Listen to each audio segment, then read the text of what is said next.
potentially dangerous weather situations.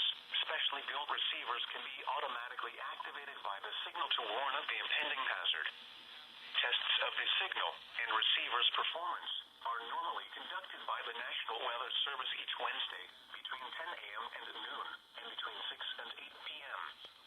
If there is a threat of severe weather, the test will be postponed to the next available good weather day. Reception of this broadcast, and especially the warning alarm tone, will vary at any given location. This variation, normally more noticeable at greater distances from the transmitter, can occur even though you are using a good quality receiver in good working order.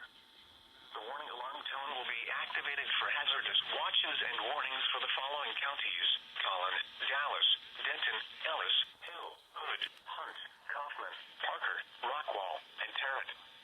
This concludes the test of weather radio station KEAS C56.